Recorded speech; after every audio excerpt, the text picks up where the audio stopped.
Hi friends, నేను మీ doctor జంగం Vishwanath, psychology మరియు PAE ఫ్యాకల్టీని, అంతేకాక మీకు ఇష్టమైన శ్రీ విద్యా పబ్లికేషన్ పుస్తక రచయితను. ఈరోజు మనం టెస్ట్ 1లో భాగంగా ఇప్పటి నుండి టెస్ట్ సిరీస్ అంటే బిట్స్ను మనం ఎక్స్ప్లెయిన్ చేయబోతున్నాం మన యూట్యూబ్ ఛానల్లో. కాబట్టి ఈరోజు నేను తీసుకున్నటువంటి టాపిక్ వివిధ కాలాల్లో విద్య. అంటే పూర్వవేదకాలం, ఉత్తర వేదకాలం, మధ్యయుగం, జైనుల కాలం, బౌద్ధుల కాలం. దీంట్లో ఎంతో పదజాలాలు కొత్తగా పుస్తకంలో, అకాడమీలో యాడ్ చేయడం జరిగింది. ఇవి చాలా చిన్నవే కానీ చాలా కనిపించేస్తాయి. సూక్ష్మంలోనే మోక్షం ఉంటుంది అనే విషయం మీకు తెలుసు. కాబట్టి జాగ్రత్తగా నాతో పాటు మీరు జత కట్టండి, నాతో పాటు మీరు సమాధానం గుర్తించండి. తద్వారా మీకు ఎన్ని మార్కులు వస్తున్నాయో తెలుసుకొని మీ యొక్క ప్రిపరేషన్ను సవరించుకోండి. ఇంకా అవకాశం ఉంది కాబట్టి దయచేసి మిత్రులారా, మీ అందరికీ తెలుసు విద్యా దృక్పథాలకు సంబంధించి మన యాప్లో విద్యా దృక్పథాల కోర్సు తీసుకునే వారందరికీ అటు తెలంగాణ ఇటు ఆంధ్రప్రదేశ్లో మీకు తెలుసు సైకాలజీ ప్లస్ పర్స్పెక్టివ్స్ 2 సబ్జెక్టులకు సంబంధించిన టెస్ట్ సిరీస్ ఉంది, క్లాసెస్ ఉన్నాయి, మరియు రివిజన్ క్లాసెస్ కూడా ఉన్నాయి. ఎప్పుడు కావాలంటే అప్పుడు వినవచ్చు. సో విద్యా దృక్పథాలు తెలంగాణ, ఆంధ్రప్రదేశ్ ఎవరు తీసుకున్నా ఫ్రీ, మళ్ళీ కొనాల్సిన అవసరం లేదు.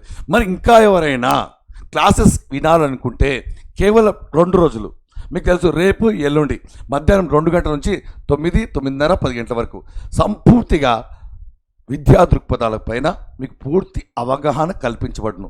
తక్కువ సమయంలో మనం ఏదో నేర్చుకోవడానికి వెళ్ళి ఒక రోజులో 5 గంటల్లో 6 గంటల్లో కనుక నేర్చుకోవడానికి వెళ్తే కేవలం పదజాలం మాత్రమే అర్థమవుతుంది, దానికి తగ్గట్టుగానే మార్కులు వస్తాయి. కాబట్టి దీన్ని దృష్టిలో పెట్టుకొని 2 రోజుల్లో సంపూర్తిగా దాన్ని ఎలా గుర్తుపెట్టుకోవాలి, ఆ పదజాలాన్ని సింపుల్గా అక్కడికక్కడే అప్పటికప్పుడే, మొన్న ఎలాగైతే మనం సైకాలజీని పర్ఫెక్ట్గా నేర్చుకున్నామో 8 మార్కులకు సంబంధించి, అదే ఇది స్కూల్ స్టేట్ వారికి 5 మార్కులు, అదేవిధంగా ఎడ్జిటి వారికి 4 మార్కులు, మరి అదేవిధంగా పీఈటీ వాళ్ళకి, స్పెషల్ ఎడ్యుకేషన్ వాళ్ళందరూ కూడా ఖచ్చితంగా క్లాసెస్ వినండి.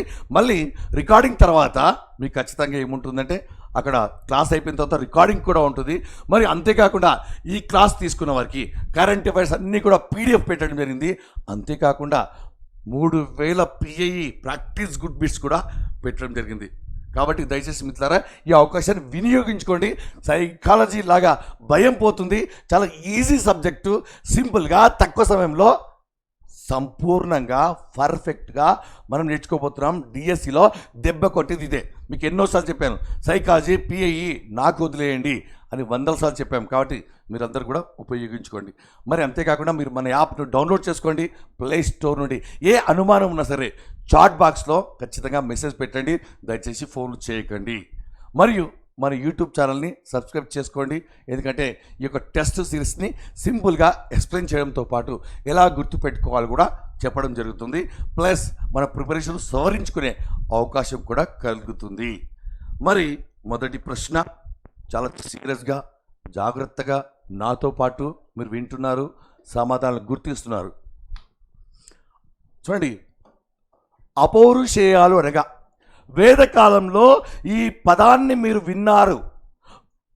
ప్రశ్నగా టఫ్ కాదు, అది ఆప్షన్లను బట్టి టఫ్ అవుతుంది. కాబట్టి అపౌరుషేయాలు అనగా చూడండి, మొదటి ఆప్షన్ నిష్ణాతుడు ఒక్కడే రచించినటువంటి ప్రముఖ గ్రంథాన్ని పిలుస్తారా? మరి నిష్ణాతుడు యొక్క శిష్యులు రచించినవా, ఎక్కువ మంది నిష్ణాతులు రచించినవా, మరియు వ్యక్తికి అసలు పౌరుషం లేకపోవడమా? అపౌరుషేయాలంటే పౌరుషం లేకపోవడమా అనే అంశం కూడా గుర్తొస్తుంది. కాబట్టే మీరు గుర్తుపెట్టుకోవాలి, ఎక్కువ ప్రాక్టీస్ బిట్స్ చేయాలి. ఈ టైంలో ఎక్కువ practice bits, PIE, psychology, GK, current affairs సంబంధించి 1000 ప్రాక్టీస్ బిట్స్ పెట్టడం జరిగింది. కాబట్టి గుర్తుపెట్టుకోండి. మరి దీని యొక్క ఆన్సర్ నాకు తెలుసు, ఎక్కువ మంది నిష్ణాతులు రచించిన వాటిని అపౌరుషేయాలు అంటారు. రెండవ ప్రశ్న, వేదకాలంలో పదాలను వ్యాకరణబద్ధంగా పలకకపోతే దాన్ని ఇలా భావించారు. ఏ కాలంలో? వేదకాలంలో. పదాలను స్పష్టంగా వ్యాకరణం లేకుండా కనుక పలికితే ఏమని భావించేవారు? చూడండి, ఉచ్చారణ దోషం కలవారా, 2 వ్యాకరణ దోషం కలవారా? ఉచ్చారణ, వ్యాకరణ 2 సిమిలర్గా అనిపిస్తాయి. మరియు పుణ్యకర్మన, పాపకర్మన అంటే పాపకర్మగా భావించేవారు. పదాలను వ్యాకరణబద్ధంగా చదవకపోతే అదొక పాపకర్మగా భావించేవారు. నెక్స్ట్, వేదాల ప్రకారం ద్విజులు అనగా వీరు. మరి ఇక్కడ మీకు తెలుసు ద్విజులు అనగా ఎవరు?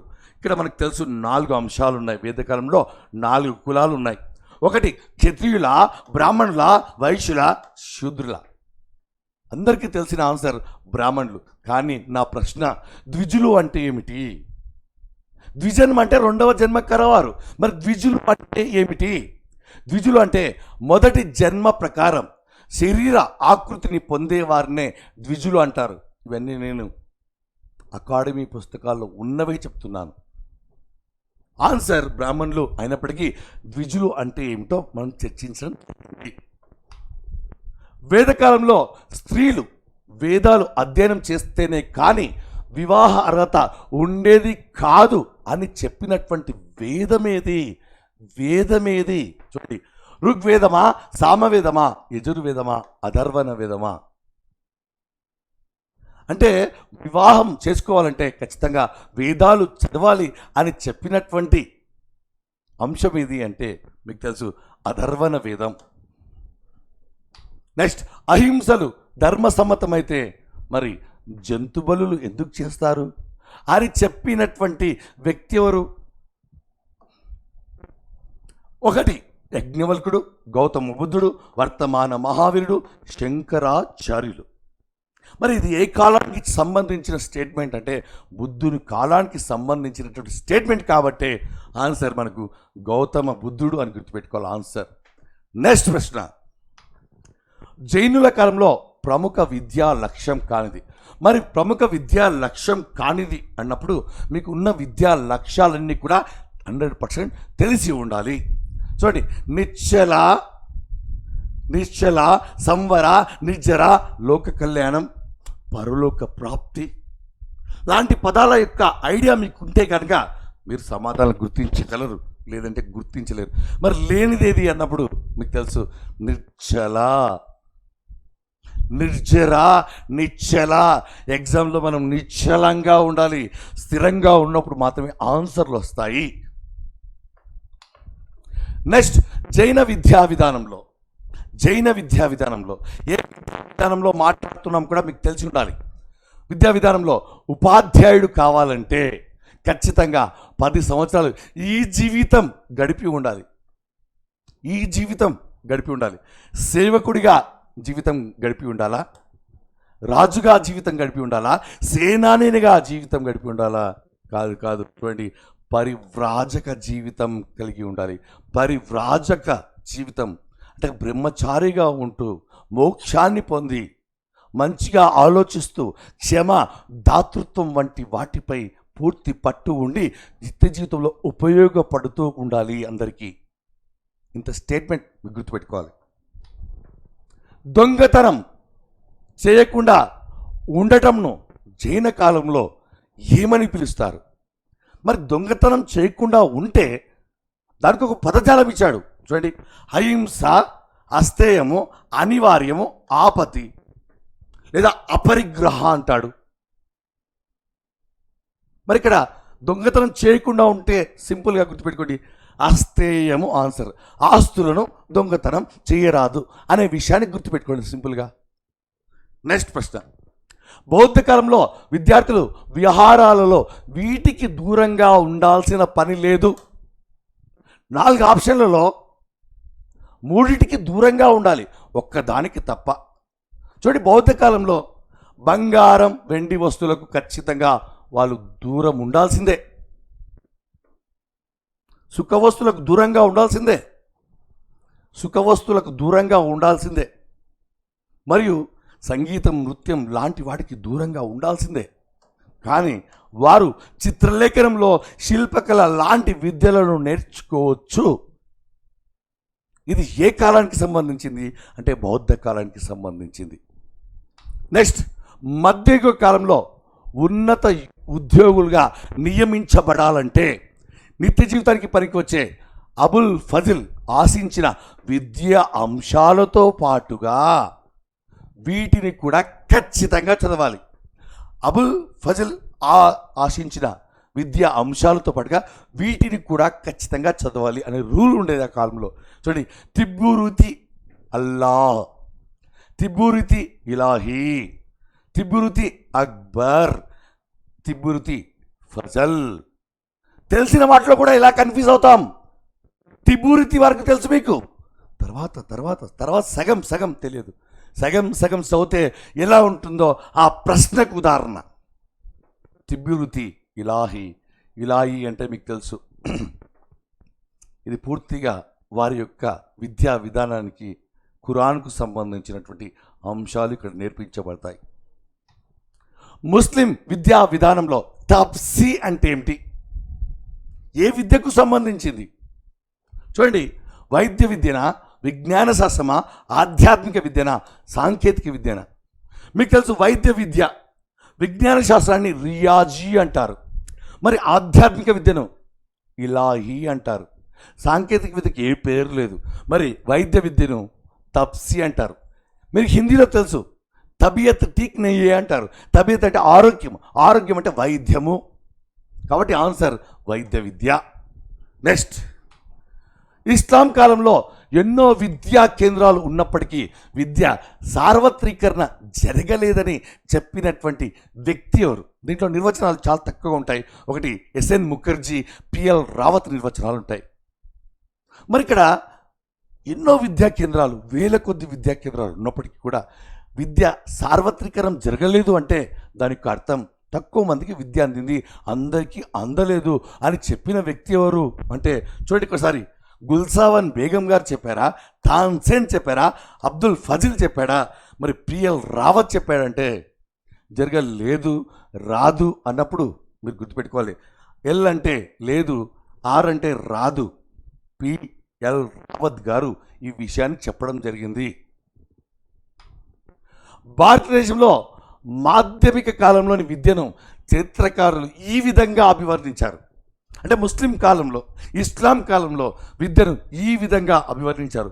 వేల కొద్ది విద్యా సంస్థలు ఉన్నప్పటికీ కూడా చూడండి, స్వర్ణయుగమా, కాంతియుగమా, అంధకారయుగమా, వజ్రయుగ కాలమా? మీరు ఎగ్జామ్లో వజ్రయుగం కూడా పెట్టవచ్చు. అప్పట్లో వజ్రాలు వైడూర్యాలు ఉండేవి కాబట్టి సబ్జెక్ట్ పైన పట్టు ఉండాలి, చదివింది కాన్షియస్గా చదవాలి, గుర్తు పెట్టుకుంటూ ముందుకెళ్ళాలి. చదవడం కాదు మన పని, చదివింది గుర్తు పట్టేలా చదవాలి. అప్పుడు మాత్రమే నేను సమాజంలో గుర్తుపడతారు, గౌరవం లభిస్తుంది. మరి కాంతియుగమా, అంధకారయుగమా అంటే చూడండి ఆన్సర్ అంధకారయుగం. అంధకారయుగం, అంధకారయుగం, చీకటి యుగం. కుతుబ్ అనగా అర్థం, చిన్న పదం, చిన్న పదం. కుతుబ్ అనగా అర్థం చూడండి ఒకసారి, వ్రాయడంను నేర్పే ప్రదేశమా, చదవడంను నేర్పే ప్రదేశమా, లెక్కలు చేయడంను నేర్పే ప్రదేశమా, పద్యాలను నేర్పే ప్రదేశమా? మరి నా ప్రశ్న, లెక్కలను చేయడం నేర్పే ప్రదేశం కాకుండా ఎక్కాలను వల్లిస్తే దాన్ని ఏమని పిలిచేవారు? ఎక్కాలను వల్లిస్తే దాన్ని ఏమని పిలిచేవారు అంటే దాని సమాధానం పహరాస్, పహరాస్. మరి ప్రశ్నకు అర్థం కుతుబ్ అనగా వ్రాయడంను నేర్పే ప్రదేశం. ఇది ఆన్సర్. నెక్స్ట్ చూస్తే, దేశభక్తుడి రక్తం కంటే ఇది మిన్న అని ఇస్లాం మతం చెప్తుంది. దేశభక్తుడి రక్తం కంటే ఇది మిన్న. ఇది ఉందని చాలామంది కూడా తెలియదు, అకాడమీలోనే ఉంది. ఇటువంటి పాయింట్ల ఎగ్జామ్లు వస్తాయి, మాకు తెలియదు, రాదు, చూడలేదు, చదవలేదు. ఎవరికి కావాలి నీ యొక్క సమాధానాలు? చూడండి, మేధావి కలమా, విద్యార్థి చేతిలోని పుస్తకమా, మేధావి కలంలోని సిరానా, సైనికుడి రక్తమా? మేధావి కలంలోని సిరాను దేశభక్తుడి రక్తం కంటే ఇది మిన్నా అని చెప్పారు. ఎవరంటే ముస్లిం కాలంలో విద్యా విధానానికి సంబంధించిన కొటేషన్. ఆన్సర్ మేధావి కలం కాదు, మేధావి కలంలోని సిరా. క్రింది వాటిలో ముస్లిం కాలంలో విద్యకు సంబంధించి ఏర్పాటైన మక్తబులకు సంబంధించి లేదా ముస్లింలకు సంబంధించి సరైన ఏకైక ప్రవచనాన్ని గుర్తించండి. అంటే 3 తప్పుగా ఉన్నాయి. ఒక్కటి గుర్తుపట్టండి. చూడండి, మక్తబులు అనగా ఉన్నత పాఠశాలల ఒక ఆప్షన్, కుతుబ్ అనగా రాయడం నేర్పే ప్రదేశమా. ఈ కాలంలో కట్టె పుస్తకాలను వినియోగించేవారు, వీటిని కంకాస్ అని పిలిచేవారు. మక్తబ్లో శిశువు ప్రవేశ వయసు 4 సంవత్సరాల 4 నెలల 4 వారాలు అంటున్నాడు. చూద్దాం, తప్పుగా ఉన్న వాటిని తీసేసుకుంటూ ఉంటాం. మక్తబ్లు అనగా ఉన్నత పాఠశాలలు కాదు, అంటే ప్రాథమిక పాఠశాలలు. మరి కుతుబ్ అనగా ఇప్పుడే మనం నేర్చుకున్నాం, రాయడం నేర్పే ప్రదేశం అని, అంటే కరెక్ట్గా ఉంది. మరి మిగతా చూద్దాం. ఈ కాలంలో కట్టె పుస్తకాలను వినియోగించేవారు, వీటిని కంకాస్ అన్నారండి. టాక్టిస్ అంటారు. మరి కంకాస్ అంటే ఏమిటంటే కొంతమంది మౌలీలు ఖురాన్ అధ్యయనం కోసం ఏర్పాటు చేసినటువంటి ప్రదేశాన్ని కంకాస్లు అంటారు. మరి మక్తబ్లో శిశువు ప్రవేశ వయసు 4 సంవత్సరాల 4 నెలల 4 రోజులు. ఇక నేను 4 వారాలు ఇచ్చాను కాబట్టి సరైనది రెండోది, ఇది మాత్రమే సరైనది. కింది వాటిలో మనుస్మృతి ప్రకారం బ్రహ్మ శరీరంలోని ఏ అవయవాల నుండి ఎవరు జన్మించారో సరైన క్రమాన్ని జతపరచండి. చూడండి, ఇలా ఉంటాయి ప్రశ్నలన్నీ కూడా. ఈసారి స్టైల్ జతపరచండి, సరికానిది సరైనది, ఏ 2 సరైనవి పెద్దగా ఉంటాయి, అందరికీ తెలియని ఉంటాయి. జతపడదాం. బ్రహ్మ ముఖం నుండి, ఫేస్ నుంచి వచ్చిన వాళ్ళు ఎవరు అంటే చూస్తే కనుక, అంటే నోరు నుండి, నోరు అనే ఒక పుస్తకం లేదా ముఖము అని ఇంకో పుస్తకం ఉంటుంది. బ్రహ్మ నోటి నుండి, ముఖం అంతే, 2 గుర్తుపెట్టుకోవాలి మీరు, అందుకే బ్రాకెట్లో పెట్టాను. చూడండి, ఆ బ్రాహ్మణులు.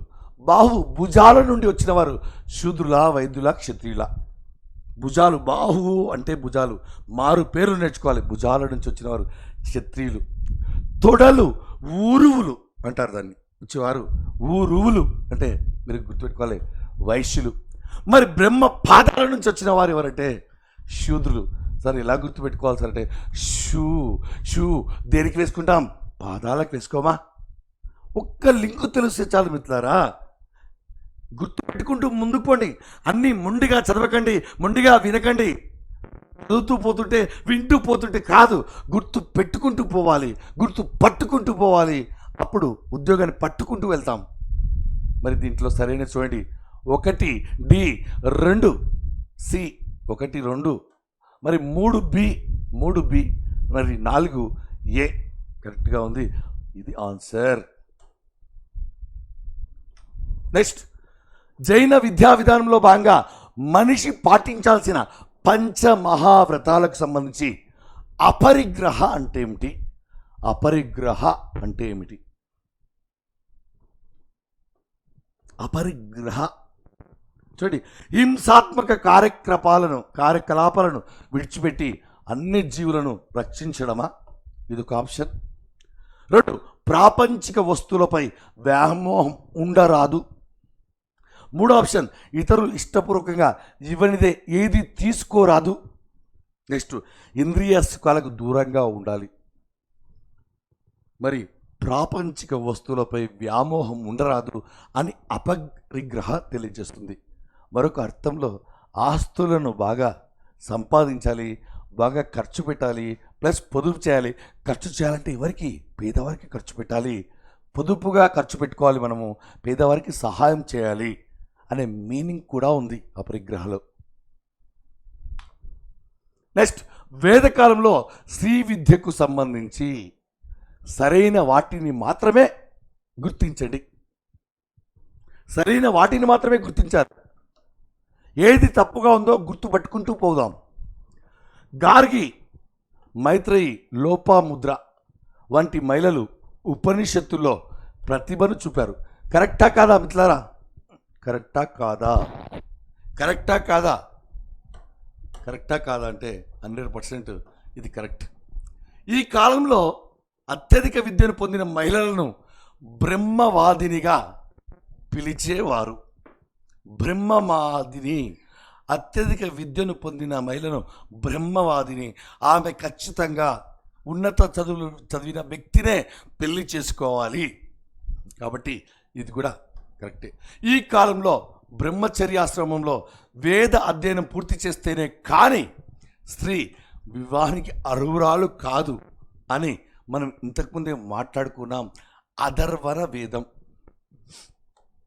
మరి ఇది కూడా కరెక్టే అనిపిస్తుంది. మరి దీన్ని చూసిన తర్వాత మనం డిసైడ్ అవుదాం. ఈ కాలంలో ఆవు పాలు పితకడం విద్యను నేర్చుకున్న అమ్మాయిలను గోమాత అని పిలిచేవారు. ఇది గోమాత కాదు, ఆవు పాలు దుహిత అని పిలిచేవారు. అంటే దూదు, దూదు అంటే పాలు. కాబట్టి తప్పుగా ఉన్నది డి.